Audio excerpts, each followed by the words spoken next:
Good afternoon, everybody. I'm Anindita Baidya from Cooperative Training Group, and on behalf of NDDB and colleagues, I welcome you to this session.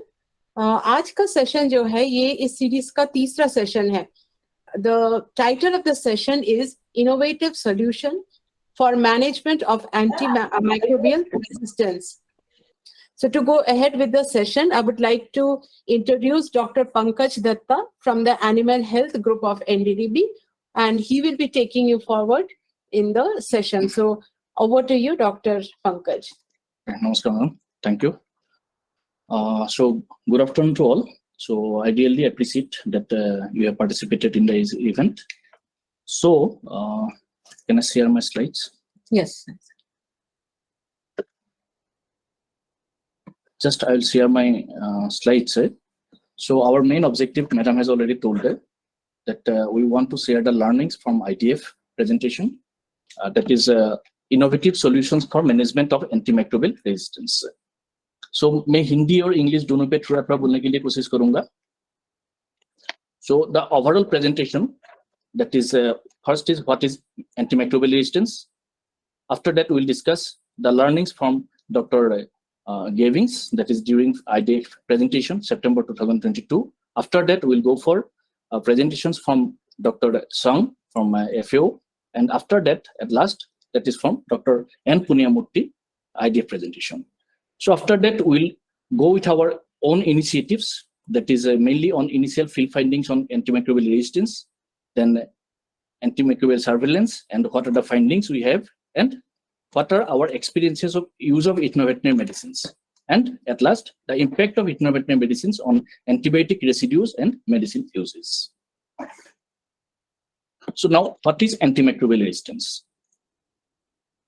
So antimicrobial resistance occurs when bacteria, virus, fungus, and parasites, it may change over time. So it may be due to genetic factors, but when it is changed, and there will be what happen, no longer it will respond to the antimicrobials. Maybe few or maybe more. And the antibiotics and other antimicrobial medicines become ineffective. And what will happen? Infection become increasingly difficult to, or it become impossible to treat. So for a simple infection, we have to require more and more antibiotics, maybe, or it become impossible even. Then ultimately what will may happen? Increasing the risk of disease spread, severe illness, which may also happen. So now actually what accelerates the spread of antimicrobial resistance? So actually antibiotic AMR, antimicrobial resistance, this is natural. But due to some of our actions, it is actually accelerated. And these organisms we can found in animal, people, food, plant, or around the environment, maybe in water, soil, or maybe the air.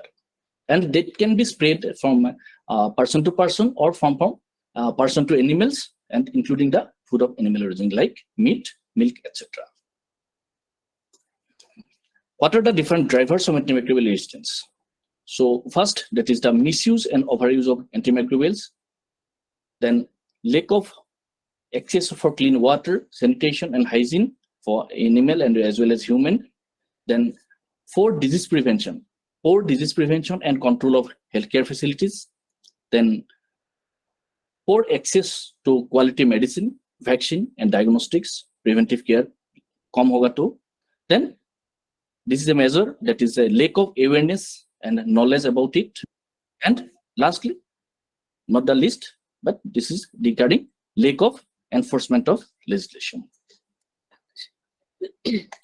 So just in a small, just we'll go for antibiotic milestones. We know that from 1930, 40s, a lot of antibiotics being discovered, up to 40, 50, 60, 70, trimethoprim. So in between, there is a long gap, 30 years of innovation gap is there. After that, around 2000. So now also antibiotics are coming, but that's just a group changing of the group or like that. Very new innovations are very less. Okay. So here we can see that this in this class slide. So antibiotic classes, their clinical introduction and resistance identification.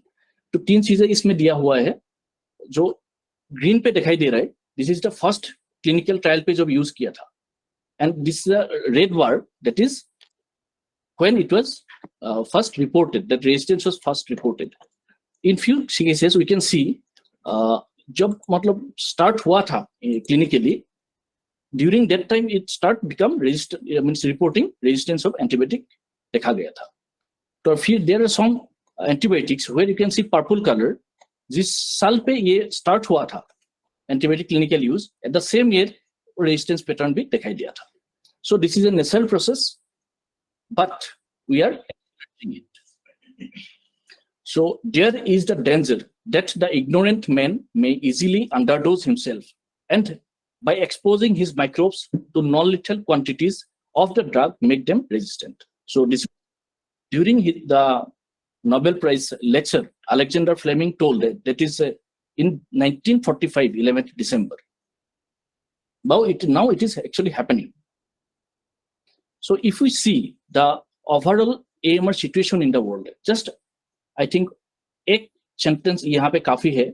You can see by 1950 cancer cases will be around 8.2 million, whereas हमको ये दिखाई दे सकता है कि AMR cases by 1950 it will be around 10 million cases.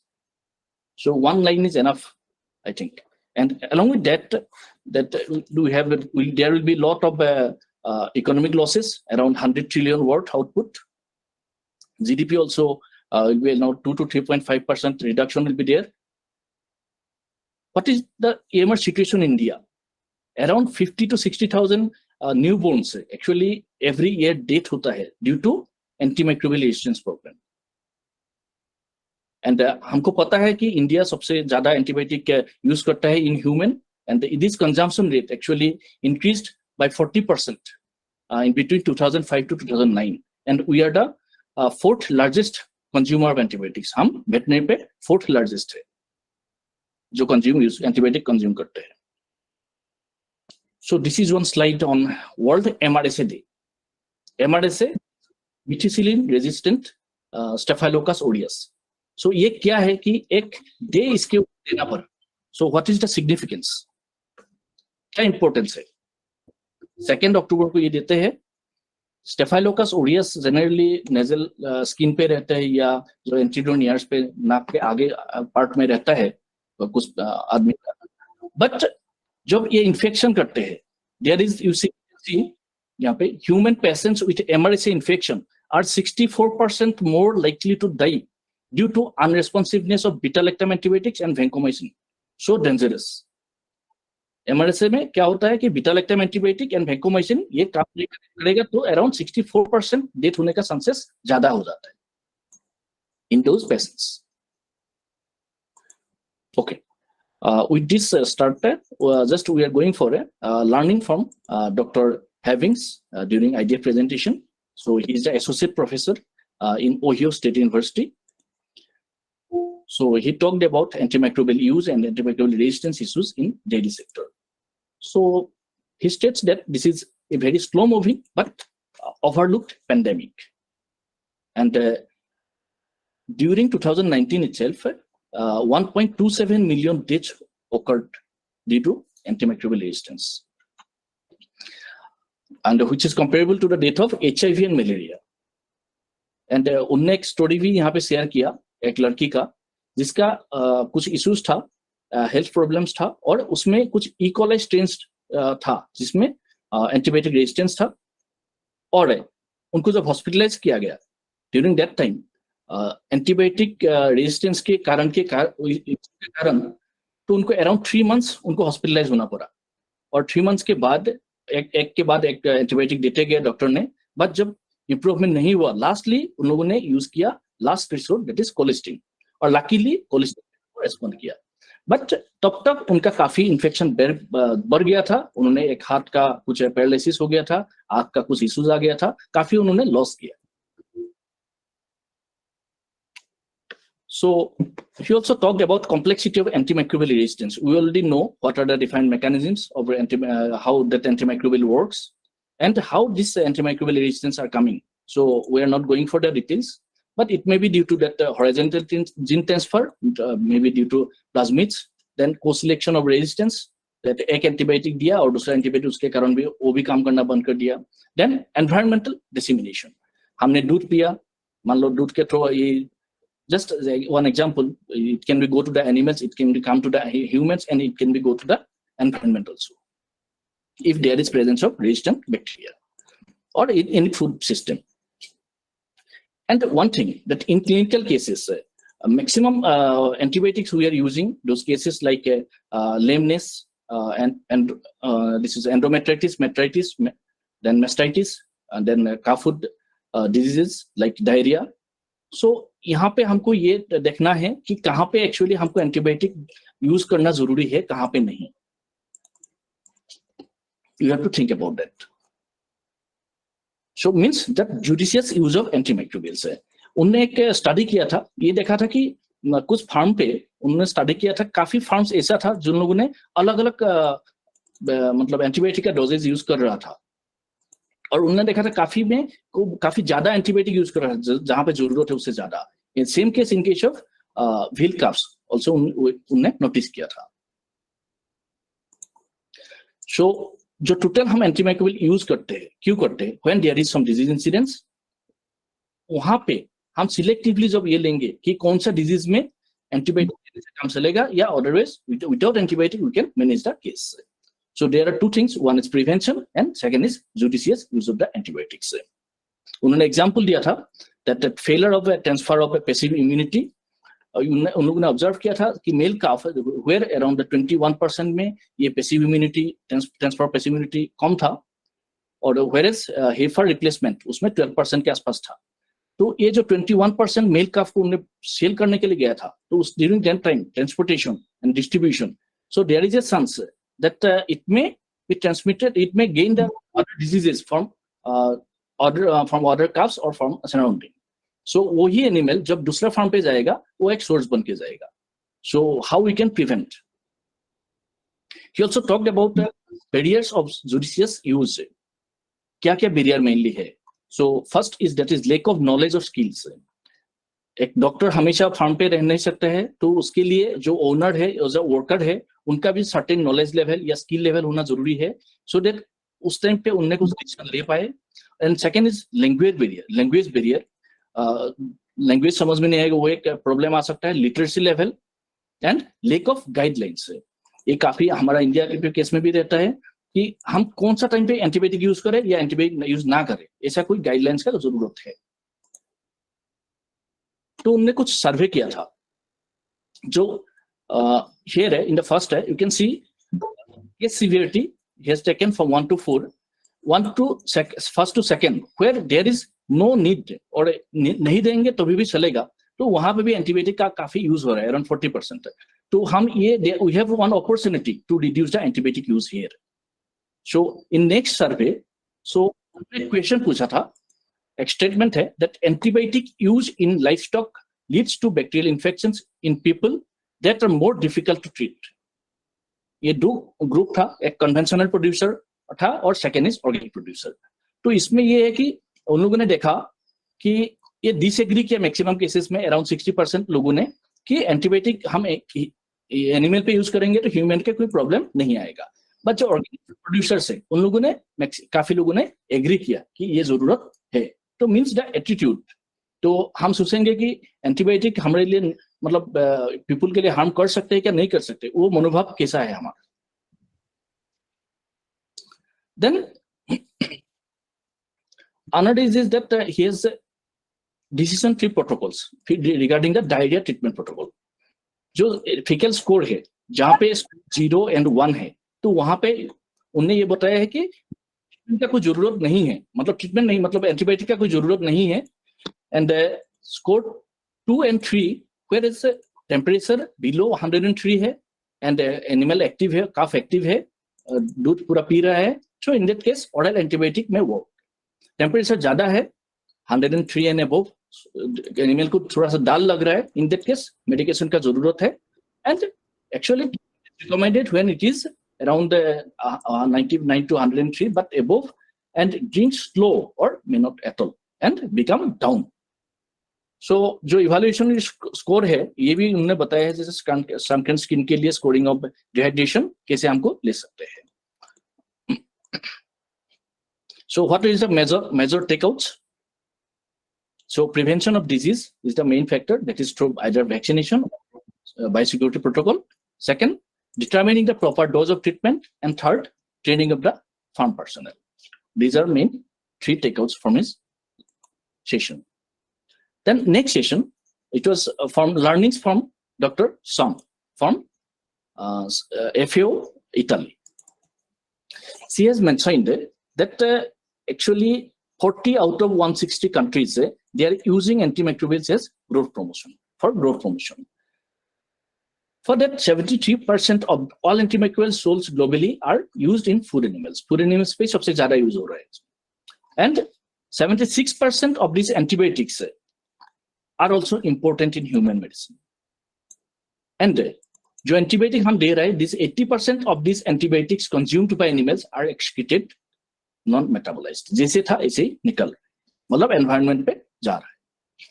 So she also talked regarding that FAO action plan on AMR during 2001 to 2025 with the objectives like governance and resource allocating resource, then promoting responsible use of antimicrobials working, then increasing the shareholder awareness and stockholders awareness and engagement for faster science, then strengthening the surveillance and the research, promoting the responsible use, and last, enabling good practices to prevent the infections. So they are providing technical helps to those countries like through FAO tools and field interventions and technical network. In this slide, she told regarding that the use of surveillance system. Here you can see more countries are generating evidence on AMR on agri-food systems. She compared during 2018 and 2021. These green lines means their data systematically collected and reported. And if it is red, means they are not doing any program on this one, antimicrobial resistance. If it is yellow, some data is there, but not much. So you can see what during 2018 and picture in 2021. Regarding our India, it was yellow, now it is green. So this is Russia, it is green now. Then so that America is green already. So you can think that this is coming better. She has also discussed regarding that global AMR/OEMU integrated surveillance architecture. So WHO, OIE, and FAO. This OIE is working on this data collection on antimicrobial use and antimicrobial resistance in humans.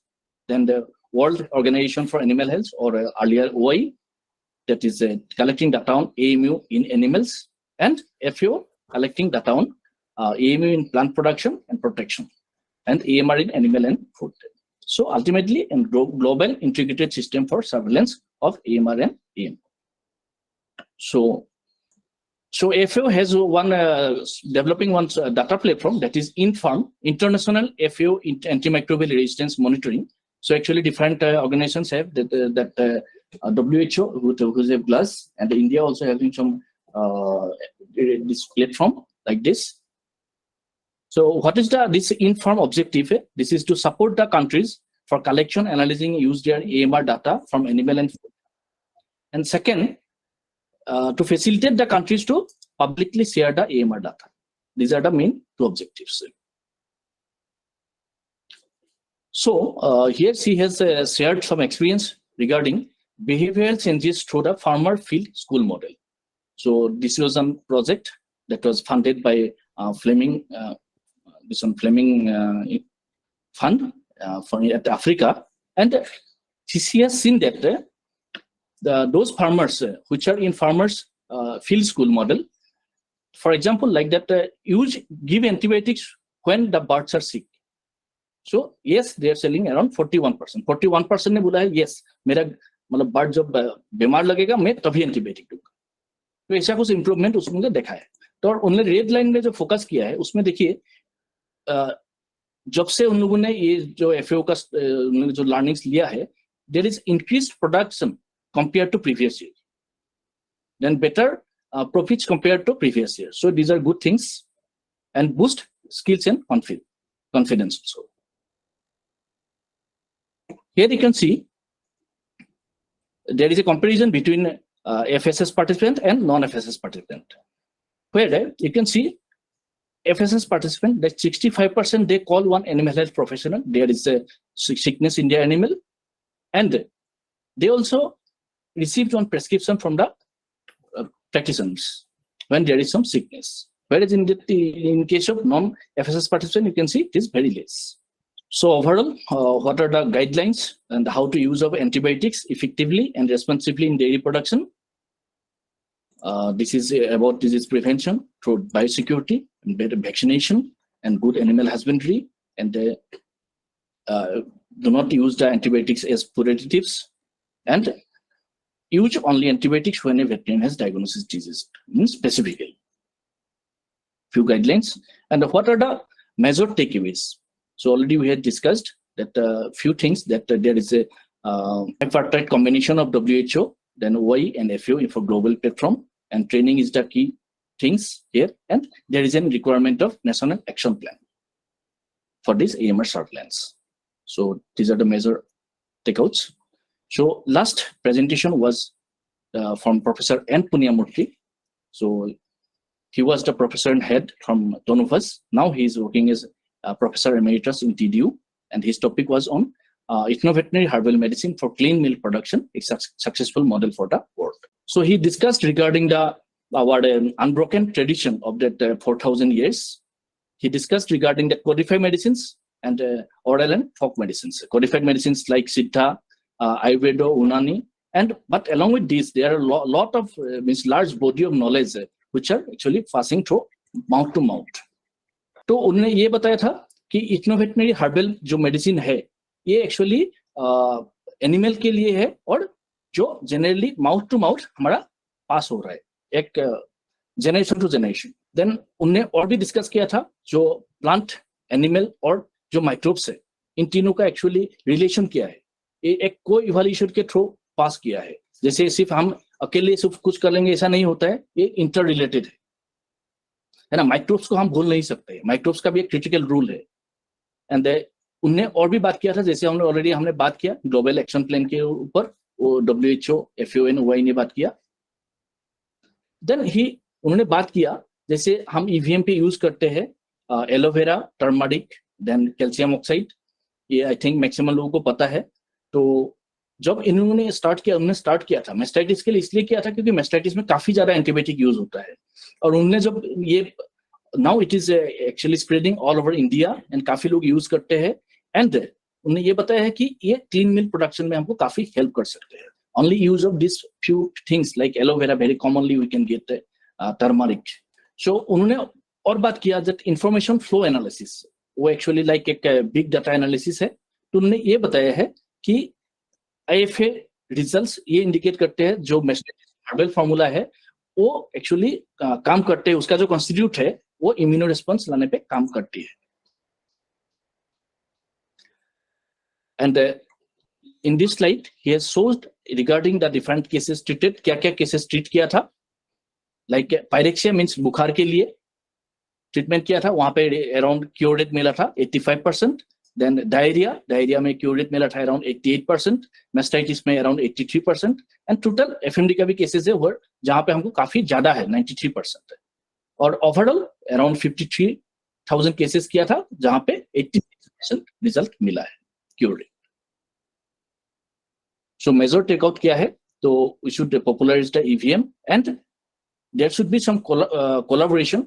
National and international जो agencies है उसका कुछ collaboration का जरूरत है, जो UN का जो SDGs है वो भी प्रमोट करने के लिए हेल्प करेगा. सो these were the different presentations what were presented in IDF. So next is our initiative, what were actually NDDB हम क्या कर रहे हैं AMR के ऊपर. हमने 2012 में एनाफ का जो एनिमल हेल्थ मॉड्यूल स्टार्ट किया था साबरकांठा मिल्क यूनियन पे, वहां पे हमें अराउंड 5 लाख केसेस रिकॉर्ड किया था, वहां पे अराउंड 18% केसेस हमको मिला था that is related to other. So out of that जो अदर का टोटल केसेस 18% था, वहां से 56% ओनली केसेस क्लिनिकल मेस्टाइटिस का था, और ओनली 4% केसेस हुए फ्रॉम सबक्लिनिकल मेस्टाइटिस. 4% सिर्फ सबक्लिनिकल मेस्टाइटिस का था, 56% क्लिनिकल मेस्टाइटिस का था.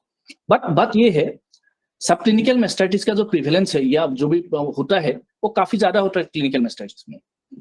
पहले वो सबक्लिनिकल मेस्टाइटिस का लेवल पे रहता है, गुप्त प्रकार का मेस्टाइटिस होते रहता है, वहां पे जो इलाज नहीं होता है वो क्लिनिकल पे कन्वर्ट होता है थोड़ा सा, मतलब 10 है तो उनमें से एक क्लिनिकल होगा. बट यहाँ पे हमको पिक्चर में मिला था कि सबक्लिनिकल काफी कम है, क्लिनिकल काफी ज्यादा है. तो ऐसा क्यों? तो हमने क्या किया, हमने एक सर्वे किया. सर्वे मतलब टेस्टिंग किया. वहां पे हमने देखा, CMT के थ्रू टेस्टिंग किया, और हमने देखा around 65% of the animals in Sabarkantha milk union were positive for subclinical mastitis. काफी ज्यादा पॉजिटिव एनिमल्स था. तो उसके बाद हमने एक सबक्लिनिकल मेस्टाइटिस डिटेक्शन के लिए एक प्लान लिया. तो उसमें 3 चीजें के ऊपर इंपॉर्टेंस दिया. First is awareness creation, then second identification of the CMT positives, and third treatment of these CMT positives. तो awareness के लिए हमने काफी सारा विलेज मीटिंग किया, एंड एक्सटेंशन मटेरियल हमने काफी बनाया, मैं बताऊंगा आगे. Then identification of CMT positive. CMT positive हम कैसे निकालेंगे? CMT एक टेस्ट है, आई थिंक आप लोगों को पता होगा. सो CMT रिएजेंट थोड़ा सा लेते हैं 2 ml या 3 ml, और दूध थोड़ा 2 ml 3 ml लेते हैं. मिक्स करने के बाद जब हम गिराते हैं या जब घुमाते हैं तब देखते हैं कि जेल जैसा बन जाता है, मीन्स दैट इज पॉजिटिव. अब CMT हम 2 स्टेज में हमने किया.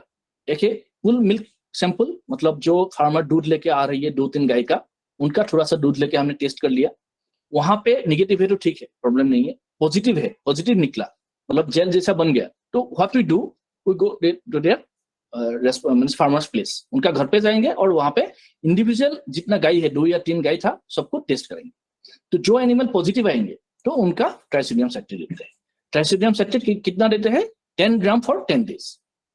एक दिन पे 10 ग्राम करके देते हैं 10 दिन के लिए. तो उसके बाद 10 दिन के बाद कंप्लीट होने के बाद कुछ दिन रुकते हैं, तो उसके बाद दोबारा एक बार CMT टेस्ट कर लेते हैं. जब CMT टेस्ट किया वहां पे नेगेटिव आया, दैट इज फाइन. फिर से पॉजिटिव आ गया, सो this is the total workflow. फिर से पॉजिटिव आ गया तो हम दोबारा ट्राइसोडियम सैक्टेट देते हैं अनदर 10 दिन के लिए. तो वहां पे मैक्सिमम एक्चुअली सही हो जाता है. तभी भी CMT पॉजिटिव है तो हम क्या करते हैं, आइदर EVM पे जाएंगे, नहीं तो एंटीबायोटिक पे जाएंगे. This is our workflow. तो उसमें हमने देखा अराउंड 218 हम के ऊपर ये ट्रायल किया था ट्राइसोडियम सैक्टेट के.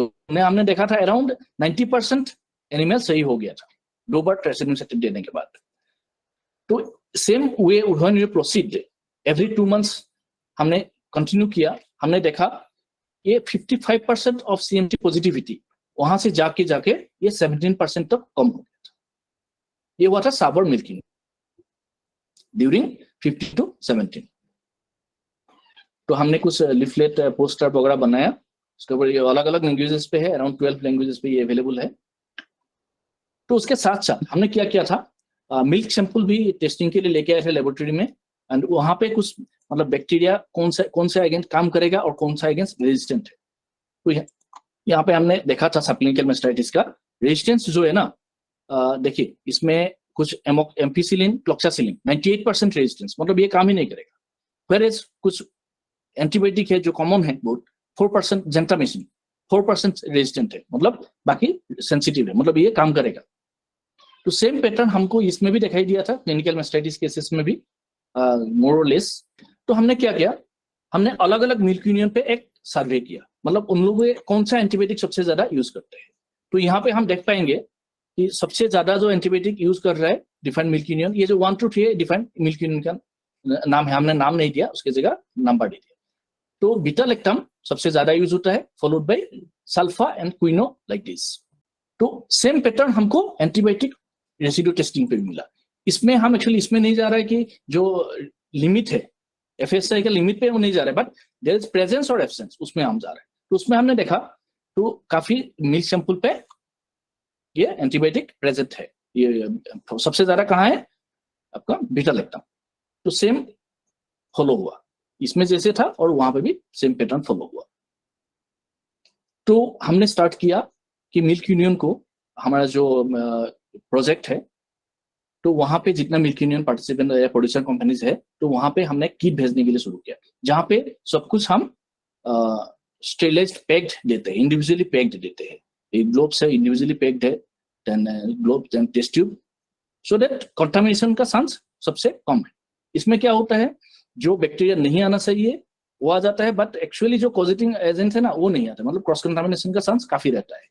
तो वो नहीं होने के लिए हमने ट्रेनिंग भी दिया, कैसे कलेक्शन करना है, कंप्लीट एसओपी बनाया, एंड स्टोरेज कैसे करना है, ट्रांसपोर्ट कैसे करना है, वो भी एक स्टैंडर्ड प्रोटोकॉल दे दिया. तो यहाँ पे जब आते हैं, हम बीडी सिस्टम के थ्रू उसको आइडेंटिफिकेशन करते हैं, और उसके बाद हम पीसीआर वगैरह भी कर लेते हैं. तो यहाँ पे हम लास्ट 3 years में हमने जो सैंपल्स टेस्टिंग किया, तो number of samples total 392, and pathogen total isolated 223, and out of that आपको दिखाई देगा कि ग्राम पॉजिटिव ज्यादा है काफी, 86% केसेस में, and gram negative around 13%. Major bacteria usage staphylococcus aureus काफी है, around 23%. Then non staphylococcus aureus, then klebsiella, E coli. तो उसमें हमने जब देखा, जब एंटीबायोटिक रेजिस्टेंस पैटर्न देखा, तो वहां पे देखा कि एक्चुअली इंटर क्वारंटाइल रेंज, मतलब हम अलग अलग मिल्क यूनियन पे जो आ रहा है ना, तो वहां पे कितना ज्यादा रेजिस्टेंट जीन है वो हमने देखा. रेजिस्टेंस हमने देखा कि बीटा लैक्टम पे ये across staphylococcus aureus various regions पे था. Then methicillin resistance around 0 to 25% range पे था. नॉरफ्लॉक्सासिन अराउंड 18 to 30% रेंज पे था. Then tetracycline 5 to 15%, like that. Vancomycin very important, that is 0 to 5% range पे था. देन ई कोलाई पे हमने देखा सेम वे, बीटा लैक्टम वे क्रॉस स्टेफाइलोकास ऑरियस सब में दिया था. देन ESBL 0 to 40% दिखाई दिया था. एमिनोग्लाइकोसाइड्स में 0 to 20, टेट्रासाइक्लिन पे 0 to 20, एंड कार्बापेनम 0 to 15%. तो जब हमको ये मिल जाता है, सैंपल का एनालिसिस हो जाता है, तो उसके बाद हम एक रिपोर्टिंग भेजते हैं उनको, मिल्क यूनियन को, कि ये आपका बैक्टीरिया आइसोलेट हुआ है और ये बैक्टीरिया रेजिस्टेंट है. तो उन लोगों को आइडिया मिल जाता है कि कौन सा एंटीबायोटिक यूज करना है, कौन सा area. Okay, now we are coming for the innovative. So हमने इनोवेटिव क्यों शुरू किया? एक्चुअली अराउंड 2014-15, सो हमने देखा था कि साबर मिल्क यूनियन से काफी लोगों ने ये बताया था कि उन लोगों ने, डॉक्टर्स ने ट्रीटमेंट किया, बट एंटीबायोटिक रेजिस्टेंस का इशू के कारण वो बार बार मतलब फेल हो रहे, नहीं कर पा रहे. तो इन दैट केस हमने कुछ अल्टरनेटिव मेडिसिन के लिए ट्राई किया था, काफी हमने सेंसिटिविटी भी किया, एंड लास्ट में हमने क्या किया था, TDU एंड टोनोवस से professor Punniyamurthy and doctor Nair, professor Nair and doctor Kumar, तीनों को बुलाया हमने. तो साबर लेके गया, तो वहां पे उन लोगों को ऐसा केसेस दिया जो एक्चुअली वेटरनरी ट्रीट करके थक चुके थे, 2-3 बार ट्रीटमेंट कर चुके थे, मिल्क प्रोडक्शन भी कम हो गया था, तो ऐसा केसेस में ट्रीटमेंट करने के लिए दे दिया. तो जब हमने ट्रीटमेंट किया उन लोगों ने, तो हमने देखा कुछ एनिमल ऐसा भी जहाँ दूध में खून भी आ रहा था. तो उन लोगों ने सिर्फ 3 चीजें यूज किया, जैसे हल्दी, देन एलोवेरा एंड चूना, एंड जब ट्रीटमेंट किया थर्ड डे ऑनवर्ड्स दूध में खून आना बंद हो गया. एंड कुछ लॉन्ग था, मतलब क्रोनिक इन्फेक्शंस था, सो थोड़ा टाइम लगा 7-8 डेज में, बट सही हो गया. बट सबसे इंपॉर्टेंट बात यह है कि एनिमल तो सही हो गया, उसके साथ साथ में दूध भी वापस आया. हम एंटीबायोटिक से जो ट्रीटमेंट करते हैं, एनिमल ट्रीटमेंट सही होता है, बट दूध इतना नहीं बढ़ते पहले जितना था. काफी केसेस में ऐसा दिखाई देता है, पर इसमें हमको दिखाई दिया कि दूध भी बढ़ गया. तो उस पर हमको काफी एनकरेज मिला, और हमने क्या किया, हमने और ज्यादा मतलब ट्रीटमेंट करने शुरू किया साबर का डॉक्टर्स ने. तो वहां पे अराउंड हमने 1000-2000 ऐसे काफी केसेस किया. तो उसके बाद उसको आगे लेके गया. नाउ उसमें हम आते हैं क्यों यूज कर रहे हैं, और फार्मर का हिसाब से ये क्या क्या है. कॉस्ट इफेक्टिव है, जैसे घर पे ही मिलता है, देन इजी टू प्रिपेयर, घर इजीली प्रिपेयर कर सकते हैं, एंड अवेलेबल एट होम, काफी इफेक्शियस है, नॉन इन्वेसिव, एंड जहां रिमोट एरिया है, जहां पे डॉक्टर्स इजीली जा नहीं पाते या डॉक्टर्स नहीं है, तो वहां पे भी वो वीडियो देख के या इसे वो कर सकते हैं. कंज्यूमर पॉइंट के हिसाब से एंटीबायोटिक कम आएगा, बेटर क्वालिटी मिलेगा, फूड एलर्जीज कम होगा, बेटर हेल्थ मिलेगा. From overall countries point of view, FSI norms के लिए काफी हेल्प होगा, then international recognition of Indian traditional systems, then better prospects in international market, and AMR को tackle करने के लिए हेल्प होगा. From the climate point of view, antibiotic free dung improves carbon sequestration of the soil by almost double. ये काफी बढ़ जाता है. ओके, सो ऑलरेडी हम बात कर चुके हैं कहाँ क्या क्या यूज करते हैं मेस्टाइटिस का ट्रीटमेंट के लिए.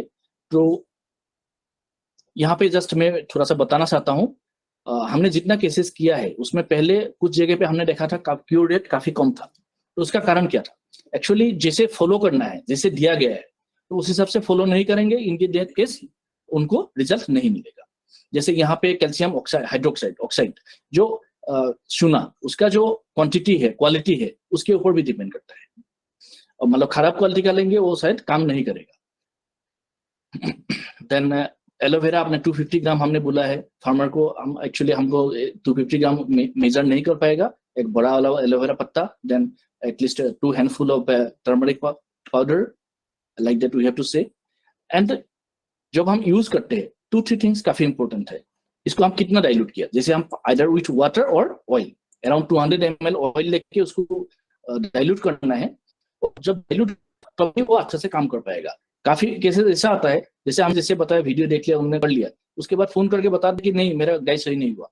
जब हम उनको पूछते हैं एक्चुअली पूरा प्रोसीड्यूर बताओ, उसमें कुछ ना कुछ गैप रह जाता है. जैसे ऐसा होता है उन्होंने थोड़ा सा ऑयल डाला, ज्यादा नहीं डाला, तो अंदर जाने में प्रॉब्लम है. सेकेंड है कि उनको मसाज करना जरूरी है. सही से मसाज नहीं करेंगे तभी प्रॉब्लम है. And third that is quality of calcium hydroxide, that is also important. अच्छा से आपने बनाया है तो it become red in colour, और अच्छा क्वालिटी नहीं है तो थोड़ा सा हरा रहेगा या थोड़ा सा पीला रहेगा. और कितना ने अप्लाई किया, कम से कम हम बोलते हैं कि 3 बार यूज करिए दिन पे 3 to 5 days मिनिमम यूज करना है. बट जब सही होता है उसके बाद में भी अनदर 2 days और लगा देते हैं, तो क्या होता है, वो दोबारा होने के लिए रिकरेंस होने का संभावना कम हो जाता है. तो हमने जो ईवीएम के थ्रू जो केसेस ट्रीटमेंट किया था, तो वहां पे हमने बैक्टीरिया भी आइसोलेट किया था. अलग अलग बैक्टीरिया मिला था, जैसे E coli, klebsiella pneumoniae, staphylococcus, epidermidis, then agalactiae, both subclinical and clinical mastitis cases. Now जब हमको कॉन्फिडेंस आया कि हम यस इट इज, तो हमने इसको प्रोपागेट किया in 2017-18. So we have started propagating this initiative to other milk unions. Around total 34 milk unions पे ये propagate किया गया था. At present we have 16 milk unions. And the total case records, that is around 8 lakhs case record किया गया है, with around 80% clinical recoveries without use of any antibiotic. And इसमें around 30 different bovine elements cover की. Diarrhoea जहां पे actually काफी antibiotic का भी यूज होता है, इन ऐसा केसेस में विदाउट एंटीबायोटिक हम सही किया हुआ है. ये जो नेटवर्क है डॉक्टर्स का, उन लोगों ने रिकॉर्ड किया है. एंड हम लोग कुछ ट्रेनिंग का भी ये किया है. Around more than 1100 veterinarians were trained either in TDU, और उन लोगों ने टीओटी मॉडल पे किया है मिल्क यूनियन पे. एंड और अराउंड 10,000 एच पर्सनल ट्रेन किया हुआ है. एंड डेमो प्लस भी काफी एस्टेब्लिश किया हुआ है. अराउंड 613 डेमो प्लस एस्टेब्लिश किया हुआ है, सो दैट फार्मर्स को पता लगे कि कौन सा प्लांट है, कौन सा कहाँ पे यूज करना है. So this is the photographs of different trainings that we have done at TDU first. So after that in different milk unions, Erode, Bengaluru, Kolhapur, Vijayawada, Mehsana, Mysore, Mohali. So हमने कुछ वन हेल्थ का ट्रेनिंग भी किया वेटरिनरी के लिए. सो जहाँ पे हमने ये इनिशिएट किया है कि जो मेस्टाइटिस है वहां से कुछ बीमार ह्यूमन पे आने की संभावना है क्या, जैसे स्टेफाइलोकाकोकस है, तो ऐसे ड्यूरिंग ट्रेनिंग प्रोग्राम का फोटोग्राफ्स है. एक्सटेंशन पे हमने काफी इंपॉर्टेंस दिया. तो इसमें हमने क्या क्या काफी अराउंड 12 डिफरेंट लैंग्वेजेस में हमने इसको किया, English and other vernacular languages. Then different brochures we have prepared in different languages. Then posters also prepared covering all the elements. Then these are available in eGopala application in all languages, you can see, and both the videos and the PDF both are available. Then NDDB, here also we have one garden where farmers or veterinarians also come and they can learn. And around 264 EVM films we have prepared in different languages. These are available in YouTube, and also there is present in WhatsApp format also. So we have one Facebook page where we used to document the success stories. That is traditional herbal formulations for cattle and buffaloes. तो यहाँ पे different success stories है. This is on Word, and this is on FMD before and after. This is not much visible here, and here FMD, you see before and after. There is one other group है where for Indian traditional medicines for animals. एक group भी है जहाँ पे हम discuss कर सकते हैं traditional medicines के ऊपर. Then ITF में भी ऑलरेडी ये रिपोर्ट कर चुका है. Then Down to Earth magazine पे ये पब्लिश हो चुके हैं. ITF कॉन्फ्रेंसेस पे डिफरेंट कॉन्फ्रेंस में, वाई कॉन्फ्रेंसेस में भी हमने ये प्रेजेंट किया है. नाउ हमने एक सर्वे किया था, बेसलाइन एंड द एनुअल सर्वे. तो उसमें ये मिला था that the awareness level of subclinical mastitis जो हमारा प्रोग्राम है उसके थ्रू अराउंड 3-fold इंक्रीज हुआ है. एंड EVM के ऊपर अराउंड डबल फोल्ड इंक्रीज हुआ है. And 6-fold reduction of antibiotic preference for mastitis is very important. Mastitis जो हम प्रेफरेंस है मास्टाइटिस ट्रीटमेंट के लिए एंटीबायोटिक का, ये काफी कम हो चुका है. And double fold increase in awareness of antibiotic residues in milk. मतलब दूध में एंटीबायोटिक का जो रेसिड्यू है वो आ सकता है ट्रीटमेंट के कारण, वो काफी लोगों को पता लगा है. देन जितना हमारा डाटा है ऑनलाइन अवेलेबल है. एंड ऑनलाइन ये कैप्चर होता है, जो डॉक्टर्स है उनका जो प्रोजेक्ट इंचार्जेस है उन लोग एंट्री करते हैं online. So what are the actually different common ingredients used in EVM. हम क्या क्या इंग्रेडिएंट्स यूज करते हैं? वेरी कॉमन इंग्रेडिएंट्स जो घर पे यूज होता है, garlic, onion, red chilli, turmeric, ginger. तो इसका मैकेनिज्म ऑफ एक्शन पे मैं नहीं जा रहा हूँ, उसमें भी क्या क्या कंपोनेंट है, किसी को जरूरत है तो वो भी ले सकते हैं, इसमें है. Then cumin, fenugreek, coriander, pepper, lemon, जो घर को हमको पता है सब किचन पे है हमारा. बिटर गार्ड, देन रेडिश, मूली, लेडीज फिंगर भिंडी, देन एलोवेरा सबको पता है, नीम, बे लीफ, तेजपत्ता, देन वेटल लीफ, पान, then tulsi, curry leaf, sweet basil, moringa leaf. जैसे हम कारी लीफ हम यूज करते हैं रिप्रोडक्टिव इश्यूज में, मोरिंगा भी यूज करते हैं. Then banana stem, then cissus stem reproductive issues में यूज करते हैं. सिराता, कारियाटो भी बोलते हैं इसको, बुखार में यूज करते हैं. कॉमन ल्यूकस डिवर्मिंग पे यूज करते हैं. एकालाइफा, दिस इज एक वीड है जो हम FMD या वुंड केसेस में यूज करते हैं. मेहंदी, लंताना टॉक्सिक है हमारा वेटरनरी के लिए, बट हमने थोड़ा सा यूज करते हैं टिक रिमूव करने के लिए. एकोरस कैलामस का जो राइजूम है वो यूज करते हैं, बच बोलते हैं इसको. देन मिमोसा पुडिका, ये हम यूज करते हैं, इसका पत्ता जो प्रोलैप्स का केसेस है उसमें. सो हियर इसमें हम देख सकते हैं जो जब हमने शुरू किया था that empirical data on overall cure rates of mastitis EVM. Mastitis में हमने जब शुरू किया था उस टाइम पे क्यूर रेट थोड़ा सा कम था, अराउंड 68%. व्हेयरएज जितना आगे गया ये बढ़ते गया 75, 82, 81. इसका कारण ये नहीं है कि हमारा फॉर्मुलेशन पे कुछ हमने चेंज किया, बट ये है कि जो स्टैंडर्ड है वो उस हिसाब से हो सकता है फॉलो नहीं किया था ड्यूरिंग द फर्स्ट जो SOP है. So this is regarding that different other elements. We are also here. Also, we are getting quite high recovery rate, 82% consistently.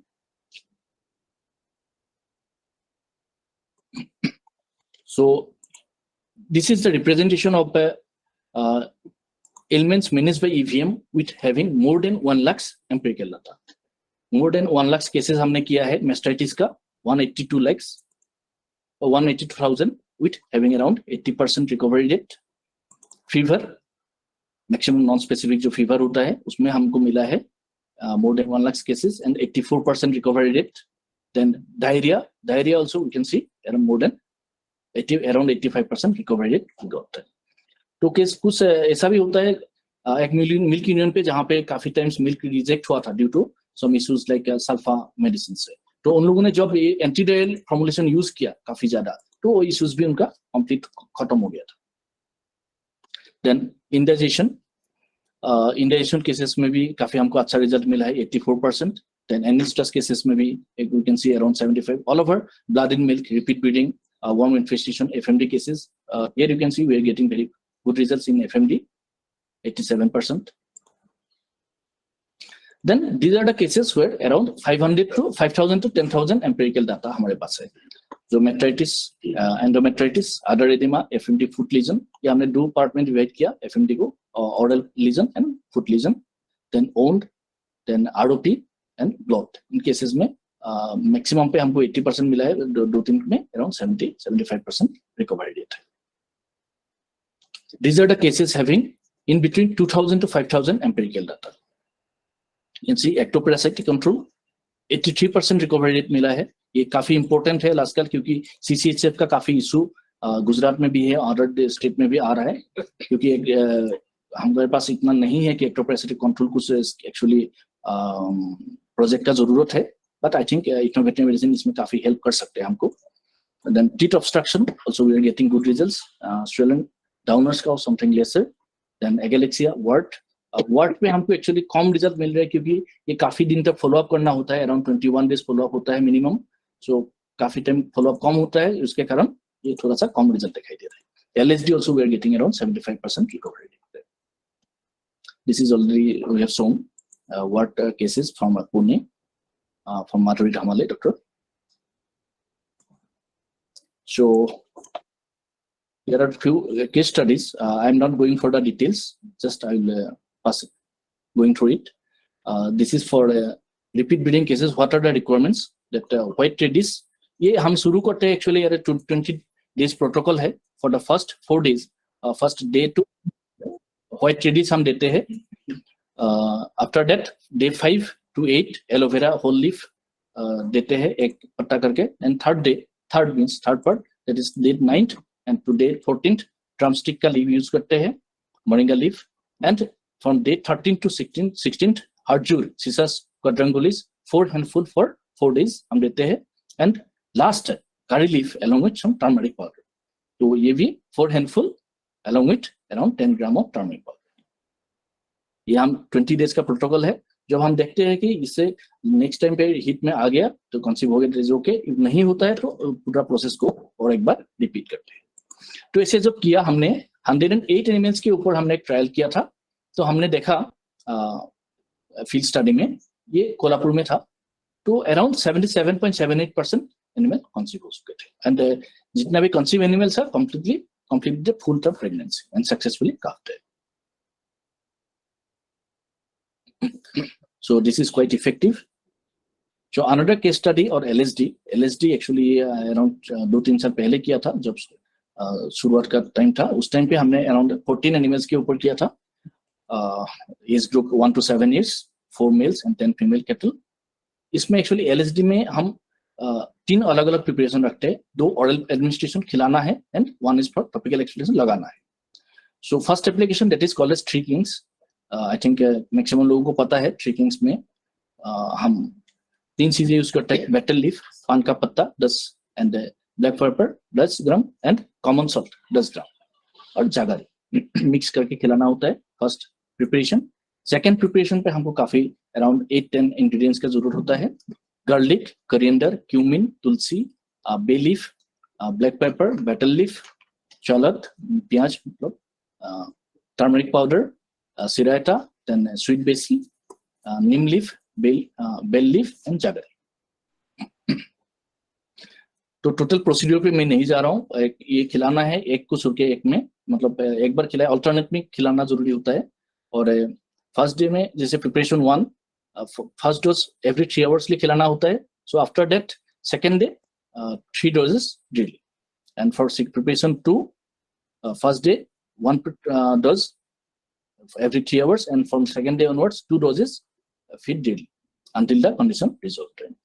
And third preparation, that is topical application, जहाँ पे कुछ घाव वगैरह हो गया, infection ना फैले, इसके लिए नोन्स के लिए. तो यहाँ पे एकालाइफा इंडिका कुप्पी, दिस इज 1 wheat, उसका 1 handful से ये होता है. देन गार्लिक 10 pearls, देन नीम लीफ का एक मुट्ठी, देन कोकोनट और सीसम ऑयल दोनों में से एक ले सकते हैं, around ½ liter. Then turmeric powder 20 gram, then mehendi leaf 1 handful, tulsi leaves 1 handful. तो इसमें हम मिक्स करके कोकोनट ऑयल पे डाल के या सीसम ऑयल पे डाल के लगाते हैं, पहले बॉईल कर लेते हैं, ठंडा होने के बाद लगाते हैं. But in that cases where मेगाथ्रोम है, वहां पे हम ये एनोना लीफ यूज का उसका पत्ता का पेस्ट यूज करते हैं. पहले ये लगाते हैं, उसके बाद जो प्रिपरेशन है वो लगा लेते हैं. And secondary onwards only topical preparation is required. Annona leaf लगाने का जरूरत नहीं होता है. सो ये जो सम क्लिनिकल प्रेजेंटेशंस है, तो इसमें मैं डिटेल्स में नहीं जा रहा हूँ. Then the presence of skin nodules कहाँ पे मिला था उसका डिटेल्स है, तो उसमें भी मैं नहीं जा रहा हूँ. So this is the clinical picture before EVM application and after EVM application after 7 days. You can see this is from Maharashtra and this is from Assam. So ultimately we can tell that recovery हमको recovered हुआ around 5 to 10 days के अंदर, and एक ही animal पे थोड़ा time ज़्यादा लगा था 15 days, जहाँ पे थोड़ा सा lung infection का issue था. So conclusion that this is quite effective and animals recovering sooner without much reduction of milk production. So some other insights on herbal medicine. There is another concept. We generally हम सोचते हैं कि active principles क्या है. That other कुछ concept भी है, जैसे micro RNAs, जैसे fruits vegetables में micro RNAs होता है, and they can withstand the gastric environment. जो actually जो decoctant होता है हमारा जो herb से बनाते हैं, उसमें भी actually these are ultra stable micro RNAs present होता है, जो that can inhibit gene expression and replication of influenza A virus. तो उसका एग्जाम्पल जैसे एग्जाम्पल हम देखते हैं royal jelly in case of bee. जो वर्कर्स है वहां पे जनरली ये फील होता है कि पोलन प्लस होने, तो उसमें क्या है MTR gene this is inhibited and worker बनता है. तो वेयर एज जो क्वीन है in that case royal jelly and honey खिलाते हैं, there is a plant micro RNA and there is that this gene become activated and queen produced. So last, what are the overall impact of antibiotic residue decrease? We can see that the sulfa beta lactam is coming down, sulfa it is also coming down in different project areas. Regarding that impact of extensive use of ethnomethamine in single milk union, you can see here medicine cost during 17-18 it was around 48 million. So what is coming down to 34 million by 2021. And same case in case of antibiotic, this was earlier it was 17-18 it was around 18.86 million, which is coming down to 5.44 million. ये जितना कम हुआ है ये mainly use हुआ है क्योंकि काफी ज्यादा EVM का यूज हुआ है. सेम में एंटीबायोटिक कॉस्ट पर विजिट, जितना विजिट हुआ है वहां पे भी एंटीबायोटिक कम यूज किया है, तो इसलिए ओवरऑल एवरेज एंटीबायोटिक कॉस्ट कम हो गया पर visit 31 rupees to it is coming down to 11 in that milking. So these are some of the products, ready to use products by Sabor Milk Union. So these are from and this is what from Amul, ready to use preparations they are using. And the last slide, we have just tried to estimate the cost saved through use of alternative medicines. इसमें हमने देखा जो SCM है वहां पे overall around 2016, then mastitis and EVM others, so overall around 5870 million rupees ये actually save हो चुके हैं through this project. So now मैं कुछ आपको वीडियोस दिखाना चाहता हूँ, मेनली 3 प्रिपरेशंस, वेटरनरी प्रिपरेशंस जहां पे एंटीबायोटिक बहुत ज्यादा यूज होता है.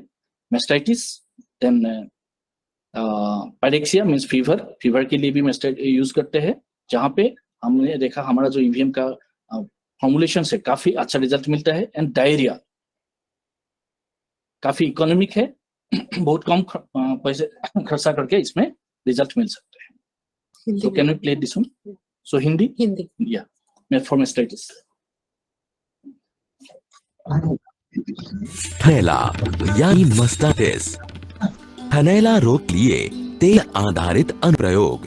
थनैला रोग की एक दिन की दवा के लिए घृतकुमारी यानी ग्वारपाठा की साबुत पत्ती 250 ग्राम, हल्दी पाउडर 50 ग्राम, चूना 15 ग्राम, नींबू 6 नंग एवं सरसों या तिल का तेल 600 मिलीलीटर चाहिए। इस दवा को तैयार करने के लिए घृत कुमारी की पत्तियों से कांटे हटाने के बाद इनको छोटे छोटे टुकड़ों में काट लें। हल्दी पाउडर एवं चूने के साथ इसे अच्छे से पीसकर लाल रंग का पेस्ट बना लें। इस दवा को लगाने के लिए पशु के असरग्रस्त एवं स्वस्थ थनों को पूरी तरह से धोकर साफ धोकर सुखा लें। एक मुट्ठी पेस्ट में 200 मिलीलीटर सरसों या तिल का तेल मिलाकर इसे पतला कर लें। तेल में घोले गए इस पेस्ट को दिन में 3 बार 5 दिनों के लिए पशु के पूरे थन पर दबाव के साथ गोल गोल घुमाते हुए लगाएं। एवं ध्यान रखें कि हर बार प्रयोग की समान विधि का पालन करें। साथ ही एक बार में 2 हिस्सों में कटे हुए 2 नींबू दिन में 3 बार 3 दिनों के लिए खिलाएं। So this was the video on mastitis, and next video that is on fever. Can you play?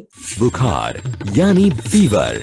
पशुओं में बुखार की बीमारी के उपचार के लिए लहसुन की 2 कलियां, धनिया 10 ग्राम, जीरा 10 ग्राम, तुलसी के पत्ते 1 मुट्ठी, दालचीनी की सूखी पत्तियां 10 ग्राम, काली मिर्च 10 ग्राम, पान के पत्ते 5 नंग, छोटे प्याज 2 नंग, हल्दी पाउडर 10 ग्राम, चिरायता के पत्ते का पाउडर 20 ग्राम, बेसिल के पत्ते 1 मुट्ठी, नीम के पत्ते 1 मुट्ठी एवं गुड़ 100 ग्राम की आवश्यकता है।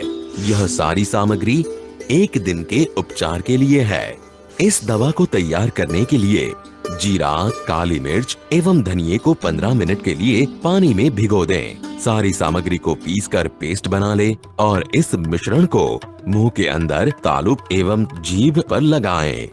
यह प्रयोग दिन में 2 बार करें। ये जो हम प्रिपरेशन कर रहे हैं, ये मतलब यूज कर रहे हैं फीवर के लिए, ये हम मेनली जो नॉन स्पेसिफिक फीवर है वहां पे यूज कर रहे हैं। मान लो हीमोप्रोटोजन के कारण फीवर हो रहा है, तो इन केसेस में हम स्पेसिफिकली जब वेटरनरी को पता लगता है वहां पे हमको ज्यादा यूज नहीं करते यहाँ पे, क्योंकि रिपीट होने का संभावना रहता है। दस्त, अतिसार यानी डायरिया। पशुओं में यदि दस्त यानी अतिसार की समस्या है तो मेथी दाने 10 ग्राम, प्याज 1 नंग, लहसुन 1 कली, जीरा 10 ग्राम, हल्दी पाउडर 10 ग्राम, करी पत्ता 1 मुट्ठी, खसखस 5 ग्राम, काली मिर्च 10 ग्राम, गुड़ 100 ग्राम एवं हींग 5 ग्राम लें।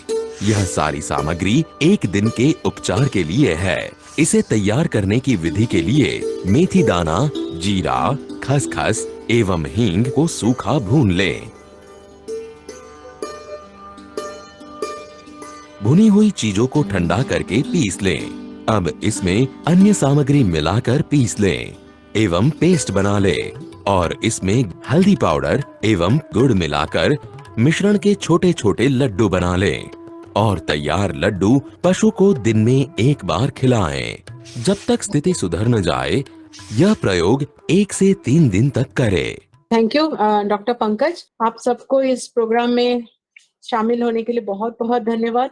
आशा है ये प्रोग्राम से आपको सुविधा हुई होगी।